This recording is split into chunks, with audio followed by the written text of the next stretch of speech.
할렐루야. 여호와를 자기 하나님으로 삼은 나라 곧 그 기업으로 택함을 받은 자는 복이 있다고 알려주신 것을 감사합니다.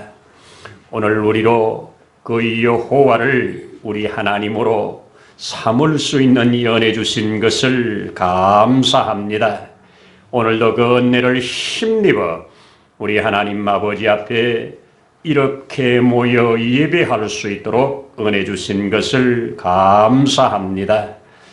참으로 예배하는 자를 찾으시는 우리 하나님께서 오늘도 우리에게 예비하신 좋은 것들로 충만하게 하시기를 원합니다.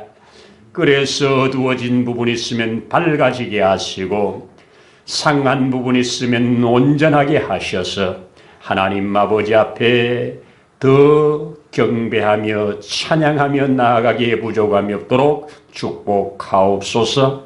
예배의 모든 시종을 통하여 우리 하나님 영광을 드러내실 때 우리도 온전히 기뻐함으로 드리는 예배되게 하옵소서.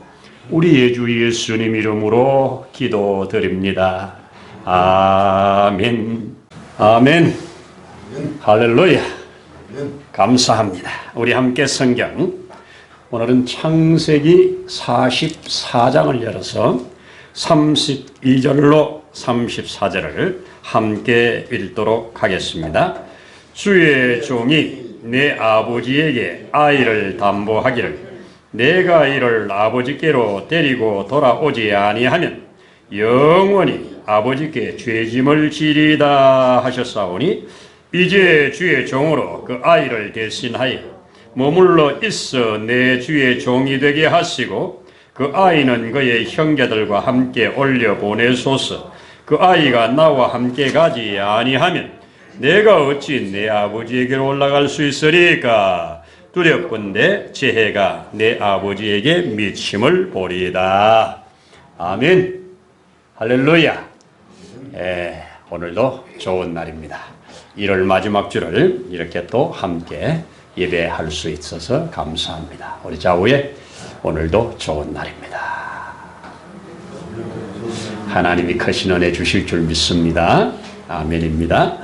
지난주에 하나님의 말씀을 함께 나누면서 우리 나면서부터 앞을 보지 못했던 한 소경을 주님이 고쳐주시는 과정, 그 고쳐진 후에 그에게 주어지는 환난, 핍박, 또 그 가운데서 그가 예수님을 다시 만남으로 점점 그 믿음이 자라가는 모습, 마침내 예수 앞에 온전히 무릎 꿇어 경배하는 데까지 나아가는 요한복음의 기록 목적이 바로 예수를 알고 믿어 구원받게 하려 함이라고 하는 말씀이 정확하게 드러나게 하는 귀한 본문이었습니다. 여러분, 하나님의 은혜가 임하고 임한 은혜가 우리에게 믿음이 되어서 그 믿음이 자라가면서 또 하나님의 은혜를 더 받게 됩니다. 은혜 받아 믿음이 자라고 자라는 믿음 따라 또 은혜가 더 오고 이래서 형통한 삶으로 온전히 하나님을 경외하는 삶으로 나가게 되는 겁니다. 여러분도 다 아시겠습니다만은 우리나라가 참 살기 어려울 때 우리 박정희 대통령께서 저 독일에 가서 돈을 빌려오는데 너희에게 뭘 보고 돈을 빌려주냐 할 때 우리나라에는 노동력이 있다. 우리 간호사들을 보내줄게. 우리 탄광에 일하는 광부들을 보내줄게. 원하는 만큼 보내줄게. 이래가지고 그들을 담보로 해서 돈을 빌려옵니다. 그래서 이 나라를 세우는데 큰 초석이 되지요.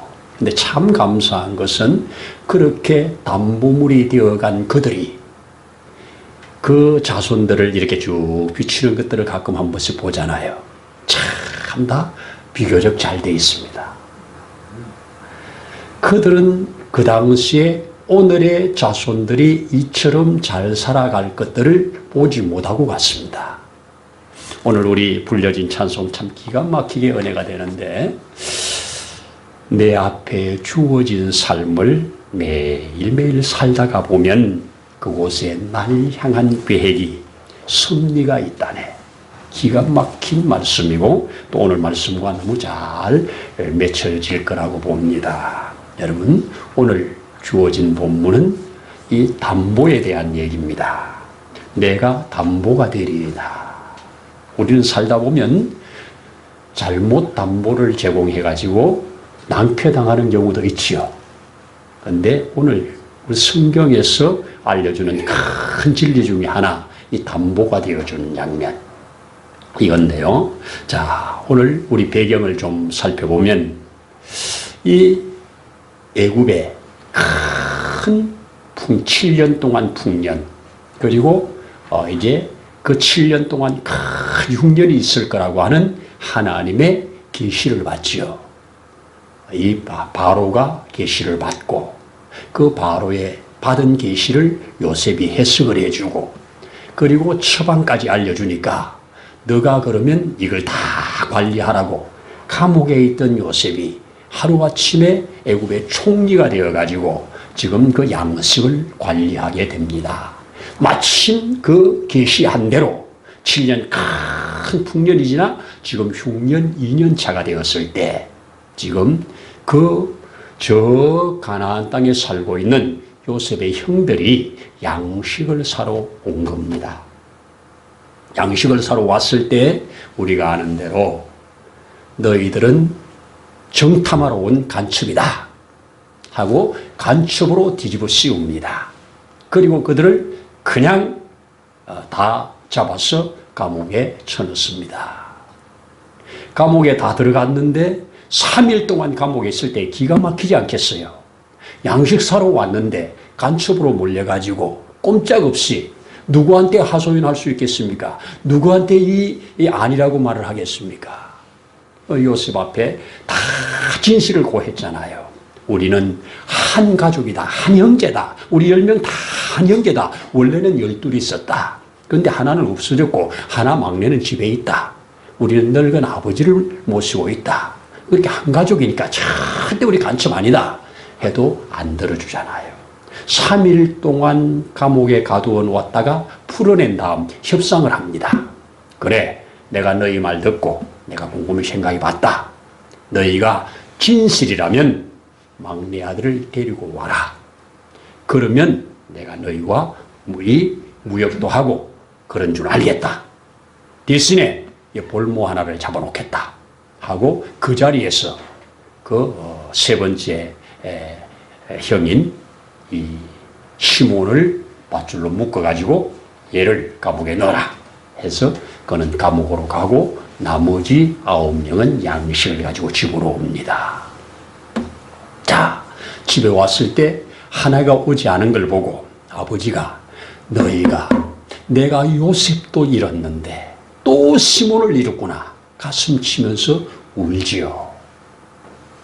그리고 그 양식을 다 먹고 양식을 구할 데가 없으니 또 양식이 떨어졌습니다. 이때 다시 양식을 사러 가야 하는데 이 막내를 데리고 가야 양식을 사올 수 있고 데리고 가야 저기에 감옥에 들어가 있는 형을 구해올 수 있으니 데리고 가야 된다는 겁니다. 아무리 아버지를 설득해도 안 돼요. 내가 요셉도 잃었고 시몬도 잃었는데 이 막내 마지막까지 잃을 수는 없다. 그러니 안 된다는 겁니다. 근데 아무리 안 된다고 그래도 이게 양식이 먹을 게 없는데 굶어 죽을 수는 없잖아요. 그래서 결국 유다가 났습니다. 유다가 나서서 아버지, 이번에 이 아이를 데리고 가서 내가 양식을 사올 건데 우리의 진실이 밝혀질 겁니다. 그런데 만일 이 아이에게 무슨 문제가 생긴다면 내가 이 아이를 대신하여 담보가 되겠습니다. 이 아이는 무슨 수가 있더라도 아버지께 올려보내고 내가 담보물이 될 거니까 죽어야 될 자리면 내가 죽을 테니까 아버지 제발 허락해 주세요. 이때 이 진지한 이 모습을 보고 그 아버지가 이제 허락을 합니다. 허락할 때 야곱 같지 않은 대답을 해요. 내가 이러면 이러리라. 야곱으로서 할 수 없는 대답입니다. 야곱은 이러면 이러리라 하는 사람이 아니에요. 어찌하든지 움켜잡고 땡기는 사람인데 이제는 다 내려놓고 이러면 이러리라. 가서 될 수 있도록 양식을 많이 사와라도 안 합니다. 조금만 사와라. 조금만 사와라. 이렇게 말하고 보냅니다. 자, 이제 데리고 갑니다. 가서 그들에게 요셉 앞에 섰을 때 이제 요셉이 그래 진실이 밝혀졌구나. 그러면 이제 정상적으로 무역하자 하고 양식을 원하는 만큼 다 줍니다. 그리고 그들을 돌려보냅니다. 돌려보내는데 문제를 일으키지요. 이 요셉이 계획해서 그 베냐민에게 죄를 뒤집어 씌웁니다. 그래서 너희가 나는 너희를 선대했거늘 너희가 어찌 내 집에 이런 귀한 보물을 훔쳐서 갔느냐. 내가 점을 잘 치는 자인 줄 알지 못했느냐. 그러면서 그들에게 뒤집어 씌웁니다. 우리는 그런 것을 가져간 적이 없다. 우리는 도둑질 한 적이 없다. 그랬더니 내 은자를 너희가 훔쳐갔다는 겁니다. 요셉은 힘주어 은을 강조합니다. 자기가 팔려올 때 은 20에 팔려왔거든요. 그러니까 은을 계속 강조합니다. 은잔을 하면서 강조를 합니다. 그렇게 하고 나서 드디어 자루를 다 풀어제낍니다. 풀어제끼는데 세상에 가져왔던 돈들도 자루에 다 들었지요. 그런데 거기에 마지막에 막내 아들, 그때 뭐라고 그럽니까? 만약에 우리가 당신이 우리에게 잃어버렸다고 하는 우리가 그것을 훔친 것을 우리 중에 누가 발견되면 그 자는 종이 될 겁니다. 당신이 종이 되라는 거지요. 자, 그랬는데 베냐민 가방에서 나왔잖아요. 마지막 동생의 자리에 나왔잖아요. 그때 그들이 그대로 다 묶인 채로 끌려옵니다. 끌려와서 이제 그때 끌려와서 어찌하여 이런 일을 했냐고 할 때 유다가 나서서 하는 말입니다. 우리가 다 이 죄를 짊어지겠습니다. 이제 증거물이 나왔으니 변명할 게 없습니다. 여러분 옛날 같으면 어떻게 해야 돼요? 얘 종 삼으세요.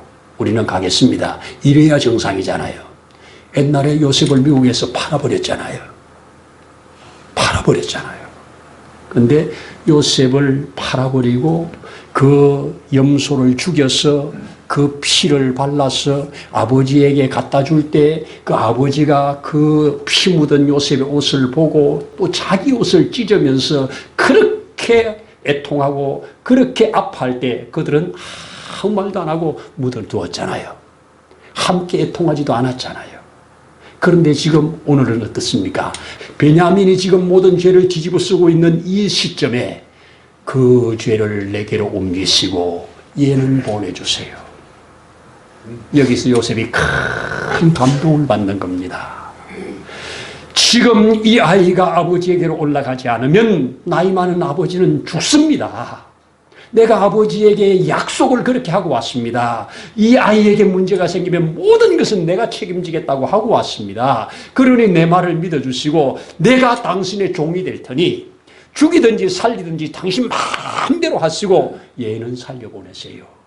여기에 요셉이 큰 감동을 받지요.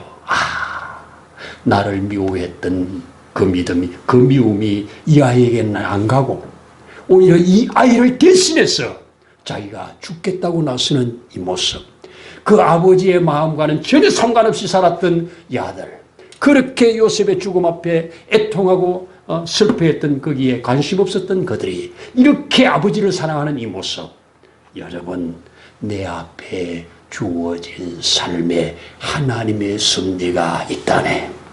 아멘입니다. 지금 이 순간 그는 아버지를 사랑하는 마음, 그가 지금 먼저 갔을 때 3일 동안 감옥에 있을 때, 그리고 지금 되어져서 여기 와서 되어지는 모든 일 속에 예전에 유다가 앞장서서 요셉을 팔자고 했거든요.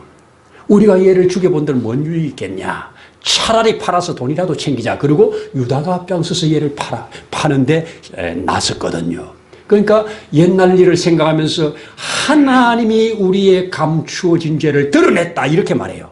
베냐민의 그 자루에서 은잔이 나올 때 하나님이 우리의 숨은 죄를 드러냈도다. 그러니 그 죄를 회개하는 겁니다.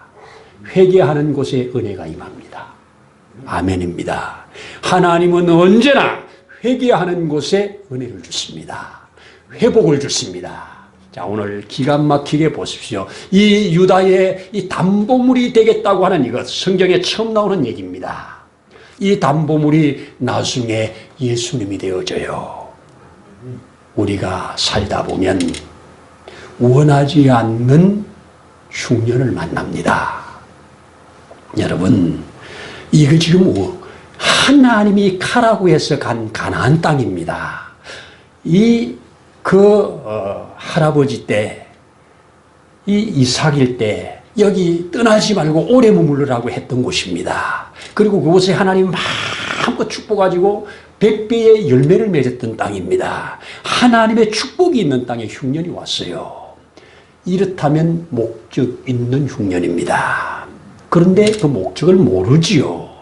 그러면 우리가 예수 믿고 구원받고 기도하면서 살아가는데 우리에게 주어지는 이 흉년, 분명히 목적이 있는데 우리는 몰라요. 그런데 하나님의 섭리가 그 이루어져 가는 과정입니다. 자, 여기에 우리 생각해 보세요. 우리가 이럴 때 하나님 양식 안 주면 그냥 나 여기서 금시가다 죽을래요. 이게 믿음이 아니에요. 양식이 있는 곳에 찾으러 가는 거예요. 야곱이 믿음이 없어서 애굽으로 아들들을 보내는 게 아니잖아요. 그렇죠? 그렇습니다. 그래서 이 세상에 주어진, 내 앞에 주어진 삶을 살다가 보면 그곳에 하나님의 섭리가 있다네. 하나님의 지금 큰 섭리는 뭡니까? 깨어진 형제들 간의 관계 회복이고, 더 나아가서는 하나님이 이 민족을 큰 민족으로 부강시키기 위해서 애굽으로 이주시키기 위한 계획이잖아요.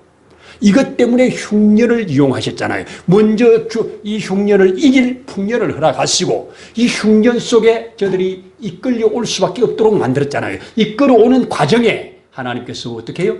깨어진 관계를 회복해야지요. 형제끼리 깨어진 관계, 아버지와 깨어진 관계, 이 모든 관계를 회복해서 하나님의 나라의 기초를 만들어가는 이 역사를 이루어야 되잖아요. 이 이루어지는 과정에 오늘 기가 막히게 쓰임받은 사람이 요셉이고 또 하나가 유다입니다. 유다는 우리가 아는 대로 담보물과 관계가 좀 있는 사람이죠. 유다가 언제 담보물을 한번 또 앞에 나오는데 성경에 보면 유다가 자기 아들을 결혼을 시켰는데 아이가 없이 죽잖아요. 그래서 그 둘째 아들에게 형수에게 들어가서 아이를 낳으라고 했는데 이 둘째 아들이 내 아들이 내 씨가 되지 않을 걸 알고 그가 이 정상적인 관계를 하지 않으므로 그 자리에서 또 죽임당하잖아요.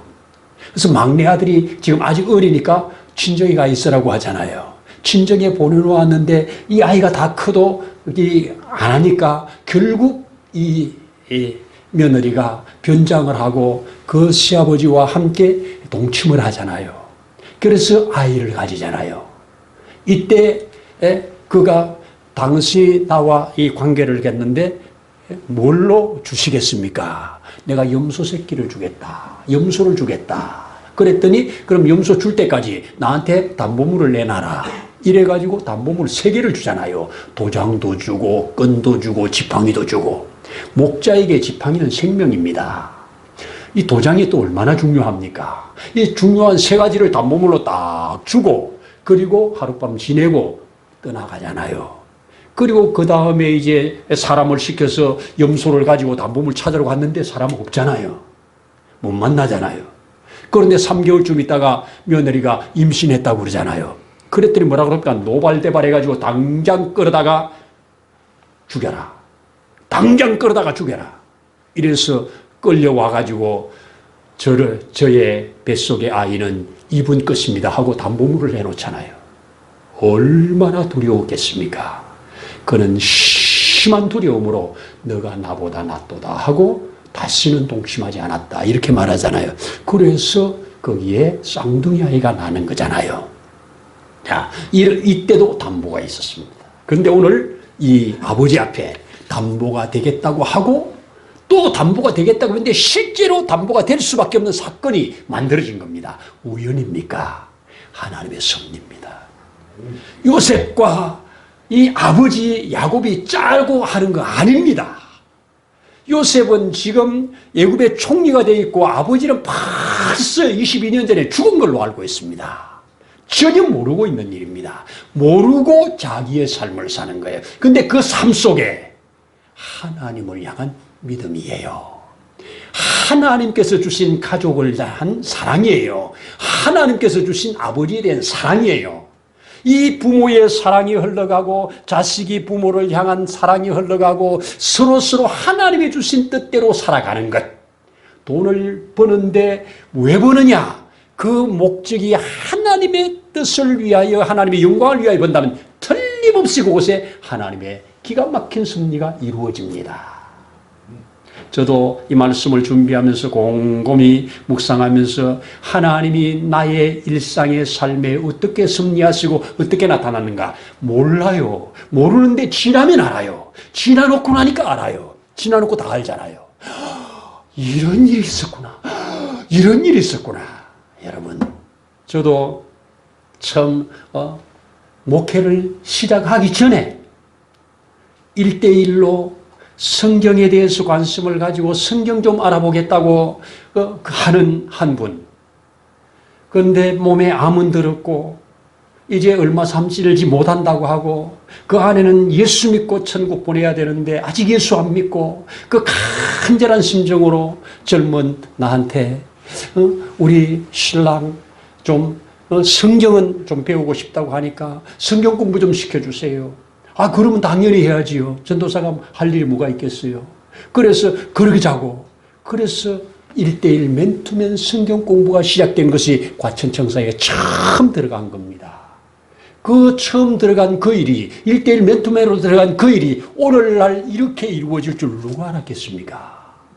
그 바람에 우리 배장로님도 만나고 그 바람에 우리 박 권사님도 만나고 그 바람에 우리 황 권사님도 만나고 그 바람에 홍 목사님도 되고 여러분 그렇게 반질반질하게 예수를 핍박하고 예수 믿는 자를 핍박하는 그를 전도하는 그 우리 김영부 그 당시 집에 내 눈에 성경책 보이는 것도 싫다고 성경책도 안 보이는데 두라고 하는 그 모습.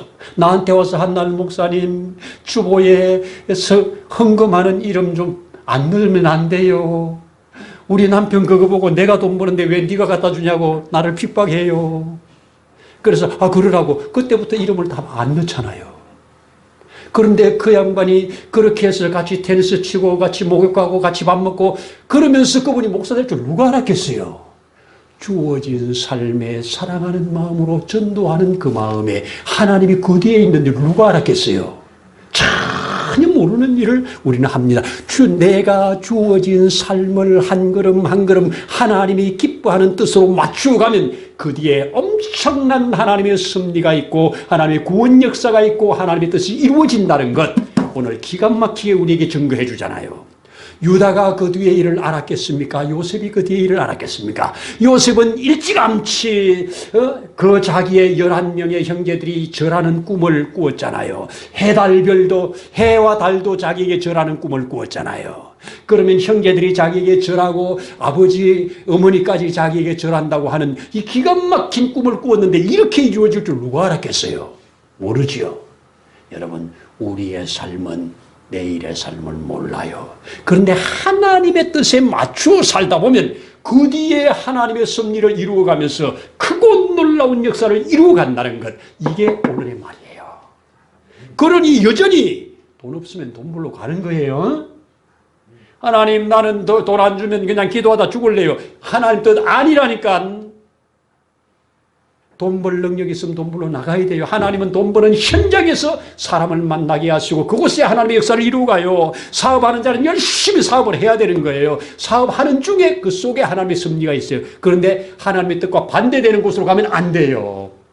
하나님의 뜻에 맞는, 여러분 아버지를 사랑하는 것이 하나님 뜻이잖아요. 형제를 사랑하는 것이 하나님 뜻이잖아요. 그렇잖아요. 그렇게 하나님은 만들어 갑니다. 그 과정 속에 하나님은 우리가 도무지 이해할 수 없는 일들을 만들기도 해요. 오늘 요셉이 도무지 이해할 수 없는 은잔을 그 가방에다 집어넣어 가지고 죄를 뒤집어 씌우잖아요. 얼마나 억울한 일입니까? 지금 베냐민이 아니라고 아무리 해도 현장에서 나왔는데 어떡할 겁니까? 그런데 베냐민의 입을 쉿 다물어. 죄는 내가 짓게. 죄는 내가 짓게. 너는 가만히 있어. 이게 사랑입니다. 이게 돕는 겁니다. 여러분, 예전에 이런 거 없었어요. 예전에 이런 거 없었어요. 하나님의 나라에 이 뿌리들로 만들려면 이런 게 있어야 되기에 하나님이 만들어가는 겁니다. 유다는 지금도 중동 지역의 이름 중에 가장 많은 이름이 유다입니다. 성경에도 유다가 자주 나와요. 유다라고 하는 이름은 하나님을 찬양한다는 말이니 얼마나 좋아요. 이 유다가 어머니에게 있어서는 또 아버지에게서 네 번째 아들이잖아요. 우리가 잘 아는 대로 레아가 총이 없었다고 그래요. 총이 없다는 말을 거기에 이렇게 주석을 달아놓은 거 보니까 매력이 없었대요. 여자에게 매력이 없으니까 남편이 사랑을 안 하는 거예요. 결혼도 사랑해서 한 거 아니잖아요. 속아서 했잖아요. 그래가지고 아이를 딱 낳았는데 로벤 하면서 하나님이 보시면서 하나님이 내 사정 보면서 아들 주셨다 이거잖아요. 로우가 보는 거니까 나를 지켜보신 하나님이 아들 주셨네. 그리고 기뻐했어요. 남편으로 기쁨이 안 와요. 그리고 또 하나님 앞에 또 시간이 지나니까 아들 낳았는데 여전히 남편 사랑을 안 주는데 기도를 했나 봐요. 하나님이 내 기도를 들으셨네. 그러면서 그 다음 아이가 시몬, 하나님이 들으셨다는 거잖아요. 그 다음에 또 아이를 하나 낳았는데 이제는 내가 하나님과 이제는 내가 남편이 나와 연합하리로다 이러면서 연합의 소망을 가지고 연합이라는 이름 레이를 지었거든요. 근데 그때까지도 연합을 안 해주나 봐. 아들을 셋을 낳았는데 그래서 마지막에 네 번째 아들 낳고 이제는 남편한테 소망 안 둬. 하나님께만 소망 둘 거야. 하나님을 찬양합니다. 이게 유다거든요. 이렇게 난 아들이에요. 자, 이렇게 난 아들. 지금 이 아들이 그 이름값을 합니다. 하나님을 찬양할 만한 일을 합니다. 그게 담보물입니다. 여러분, 유다는 오늘날 이스라엘은 야곱의 이름이잖아요. 이스라엘이면서 민족은 바로 유다민입니다. 맞죠? 대한민국 한민족이라고 그러죠. 그렇죠? 이스라엘 유대인이라고 그러죠. 이스라엘은 유대인입니다. 지금도. 그래서 이스라엘은 유대인, 유대인이면 이스라엘. 이렇게 됩니다. 그래서 유다가 담보물을 내놓은 자기가 담보가 되어지는 이 순간, 자기가 동생을 위하여 생명을 내어놓는 이 순간 하나님이 그에게 축복의 물꼬를 그때부터 열어요. 그래서 12지파 중에 머리지파가 됩니다. 항상 이 가나안을 향해 갈 때도 유다지파가 머리지파입니다. 그리고 그 예수님을 가리켜서 뭐라고 그럽니까? 요한계시록 5장에서 누가 이 인을 뗄고 하고 울었더니, 인을 뗄 자가 없어 울었더니 한 천사가 와서 울지 마라. 유다의 자손 다윗의 뿌리가 이겼으니 이렇게 말합니다. 여기에서 유다의 자손 다윗의 뿌리, 그분이 예수입니다. 예수님은 유다 족속을 통해서 오셨습니다. 인류 최고 최대의 담보물이 되실 예수님이 유다의 뒤를 이어서 오신 겁니다. 유다가 앞서서 이것을 계시했다면 유다는 자기가 알지 못하고 말하고 알지 못하고 행한 이 일이 장차 온 인류를 구원할 메시아에 대한 계시, 이렇게 발전하는 것이 성경입니다. 여러분, 저와 여러분들이 하고 있는 크고 작은 일들이 하나님의 구원을 이루어가는 일에 쓰임받는 겁니다. 우리가 그냥 사랑을 가지고 하나님이 하라고 해서 그를 사랑하고 그를 위해서 기도해 줬는데 그 사람에게 하나님의 역사가 일어나잖아요. 이게 우리에게 주신 축복이에요. 이게 유다가 받은 축복이에요. 전에는 이거 없었는데 단련하시고 훈련하시면서 하나님이 만들어간다. 지난주에도 말씀드렸죠. 은혜가 먼저요, 그 다음에 믿음이다. 하나님의 은혜가 임하면 믿음으로 반응하게 된다.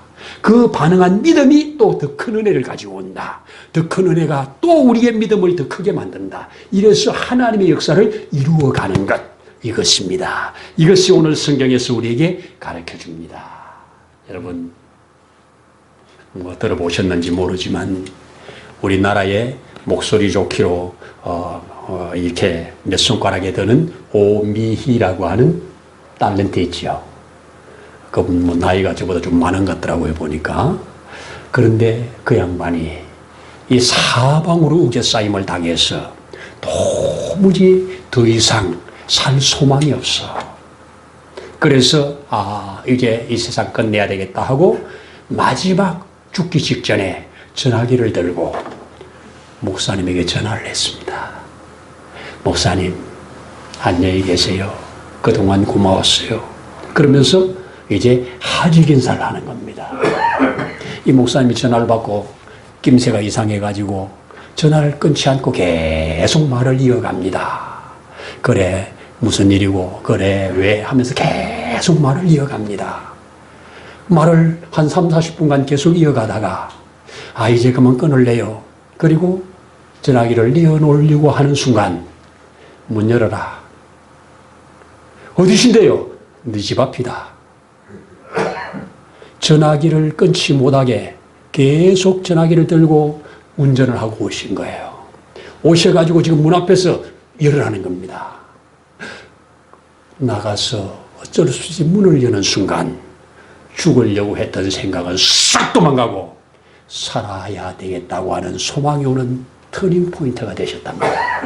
그래서 오늘의 의미가 있다는 겁니다. 여러분, 이 목사님이 주님의 마음이 있는 거지요. 주님의 마음이 주님의 마음으로 사랑하고 주님의 마음으로 관심을 가지고 그렇게 하는 곳에 하나님의 놀라운 계획이, 역사가, 섭리가 이루어진다는 것, 오늘 성경이 우리에게 너무 잘 가르쳐 주는 겁니다. 저도 그 말씀을 들으면서 한번 생각해 봤어요. 내가 새벽 2시나 새벽 3시에 나한테 전화해서 목사님 안녕히 계세요. 저는 이만 갈랍니다. 이런 말을 할 때 계속 전화를 끊지 못하게 대충 옷을 입고 운전대를 잡고 달려갈 것인가? 그래서 그 삶을 바꿀 것인가? 하나님을 향해서 믿음으로 나가면서 나갈 것인가? 한번 헤아려 봤습니다. 여러분, 어려움을 만났을 때, 사방으로 우겨싸임을 당했을 때 누군가에게 전화할 수 있는 사람 있으면 괜찮은 겁니다. 그 전화를 받고 내가 나갈 수 있으면 괜찮은 사람입니다. 적어도 이런 사람이 한둘만 있어도 세상에 이 자살률은 확 줄어들 겁니다. 지금도 40명이 자살을 하고 있습니다. 매일. 이거는 연말 통계가 가르쳐 주잖아요. 통계에 안 잡힌 사람들도 왜 없겠습니까? 여러분, 세상은 하나님의 사랑과 하나님의 은혜가 흐르는 통로만 확보되면 그 통로를 통해서 죽을 자도 살고 낙심된 자 일어나고 다시 회복되는 역사를 하나님이 주신다는 겁니다. 이것이 오늘 성경 내가 담보가 되겠습니다. 아버지, 내가 담보가 되겠습니다. 이 총리님, 내가 담보가 되기로 했사니 나를 담보로 삼으시고 애는 보내주세요. 이것이 바로 오늘 성경이 장차 예수님이 이들을 내가 담보하오니 나를 받으시고 이들을 살려주세요 하는 갈보리의 십자가 사건까지 이어진다면 성경이 얼마나 오묘한가 다시 한번 새겨보게 되는 귀한 진리입니다. 이 진리 안에 저와 여러분들의 삶의 행보가 분명해지기를 소원합니다. 기도드립니다. 할렐루야. 하나님의 은혜와 사랑 안에서 우리의 주어진 가정이 이 시기심으로, 미움으로 형제의 관계가 깨어지고 이 아버지와 아들 간의 관계가 깨어져 버린 그것을 다시 회복시켜 가시는 하나님의 그 놀라운 섭리와 손길 감사함을 드립니다. 우리의 삶의 여정에 우리의 깨어진 부분들, 하나님과의 깨어진 부분들, 또 서로서로의 깨어진 부분들 하나님이 회복하시기를 원하시며 이루어 가시는 귀한 섭리, 우리로 부분적이지만 알아지게 하시고 믿어지게 하시고 그 가운데 행하게 하셔서 하나님의 위대하고 놀라운 역사들을 경험해가는 우리 되게 하옵소서. 아버지 하나님, 이렇게 큰 기쁨으로 함께 끌어안고 울면서 참으로 하나님을 크게 찬양하는 현장으로 만들어버리는 이 놀라운 역사를 오늘 우리의 삶의 현장에도 이어져 가기를 원합니다. 성령 하나님 주장하시고 도와주옵소서. 예수님 이름으로 기도드립니다. 아멘. 이제는 우리를 영원한 저주에서 속량하시려고 자신을 담보물로 내어놓으신 우리의 주 예수님의 크신 은혜와 그 하나님 아버지의 무한하신 사랑하심과 보혜사 성령님의 도우시는 놀라운 증거의 역사가 오늘 이곳에 함께 머리 숙여 주를 경배하며 있는 곳에서 예배하며 또 주께서 세우신 몸된 교회와 또 이 나라와 민족 위에 이제로부터 영원토록 함께 하시기를 간절히 축원하옵나이다. 아멘.